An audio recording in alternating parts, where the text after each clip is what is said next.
You are watching Live by Live. I am Ann Hudson, and we have the awesome Chris Bandi here. How are you? I'm just so glad to see you. I want your whole life story. Absolutely. Because I really love the fact that you take your songwriting just to the next level. You go deeper. You're able to be authentic and real, which is really challenging for a lot of songwriters. You're going to make me blush. Well, you should. Well, thank you very much. I like that you can dig deep. You need to start doing all of my pre-show everything, introductions, and I gotcha. I'll take you on the road. I gotcha. Well, I'm always impressed by really good songwriters, and so I just want to give you those props and talk about that process for you a little bit. Absolutely. Yeah. That's what I fell in love with country music in the first place, was the lyrics and the stories and telling stories and capturing emotions. And yeah, when I moved to Nashville, some of the best advice that I got was to write about stuff that I know about. And I grew up in St. Louis, Missouri, so you don't really think of St. Louis as the country music capital of the world. So I was writing about stuff that I know about. And, you know, one thing that I know very well is how to be really dumb when it comes to relationships. So I've got quite a few songs about that. My new single, I wrote about my grandpa, who passed away about 6 months before I met my girlfriend. And I just knew that the song's called Would Have Loved Her.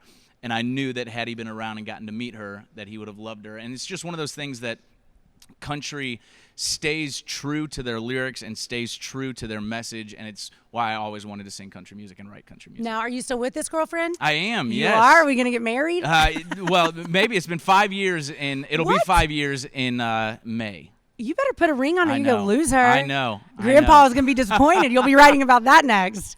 Yes. So this is really cool for you. I feel like this is such a big weekend. You're getting to be on stage with all these awesome artists. How do you feel about that tonight? It's awesome. I've been friends with Jimmy and Matt for a long time. I just met Matt as the other Matt as we were flying in today. But just to be able to share a stage again, just to be on a stage again, it's been almost a year. We had our first show back last Friday, but before that, it'd been a year. So this is incredible to be able to do this. And there's a lot of hard work that goes into putting stuff like this on, like jumping through a lot of hurdles to make sure everybody's safe. Yeah. So we are very, very thankful that everybody has taken those precautions and made sure that everybody's safe so we get to do what we love to do. Yes, this is the disclaimer part of the interview right here. But what can we expect tonight? What are you going to perform? I'm going to be performing my first single, which is a song that I wrote about being a dumb kid. What's the dumbest thing you did as a kid? Oh, man. That you wrote about? How long do you have? This is supposed to be like a 3-minute interview, right? If you had I could go on for hours and hours. If you had one thing that you're like, that was the dumbest thing, what would it be? There were two. I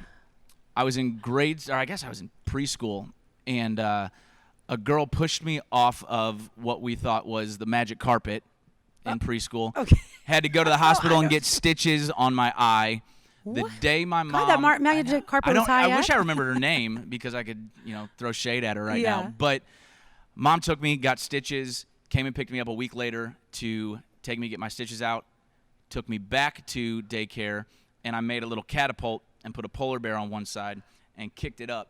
And it busted open the other side. No, so it Mom didn't. had to come back, take me to the hospital again to get more stitches. No. So that's off the top of my head, probably one of the very many dumb things that I did growing up. That is crazy. And just poor thing. And you don't see any scars. So no you're good. scars. No scars. You're a good plastic surgeon. Yes. Whoever put you back together did a really good job. So Chris Bandi, y'all check it out tonight. Going to be playing on this awesome stage here from Tampa, Florida. It's the big Super Bowl pre-party. Yes, ma'am. Which is so fun from the Hard Rock Hotel here and casino, which is good. Have you been hitting the tables at all? Not yet. I'm going to do that after this. You are? Yep. Okay. Well, good luck. Are you betting on the game at all? I have bet on the game, yes. Who do you think is going to win?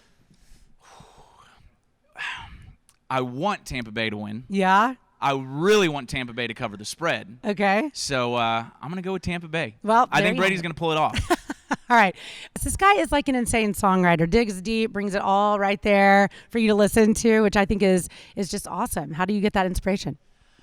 All life events, stuff that I've gone through, stuff that I see. We get to travel the world for work, which is awesome. So stuff that I see in bars or pick up and see people, a couple fighting in the corner and wonder how put a story to it and try to see what they're fighting about and write about that or something. All right. What song do you wish you would have written?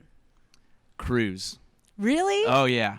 Absolutely. The #1 grossing country song. So good. Absolutely. I'd be so good. Taking that one to the bank. But why? Just because of the money? He's like, oh, yeah. That's right. I'm all about the money. Yeah. I get it. What album can you just not stop listening to right now?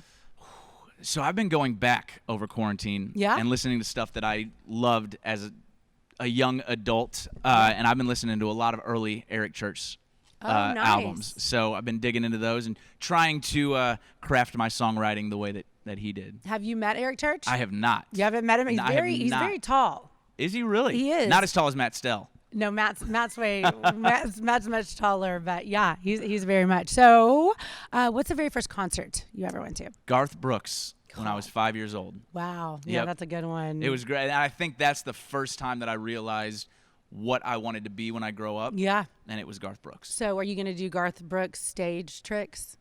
I think I'm going to try to get myself on a harness and jump and run out over the stage. So nice. we'll see if it works out tonight. That would be fantastic. Okay. What do you think you're going to be doing in like 2025 if you had to predict for yourself?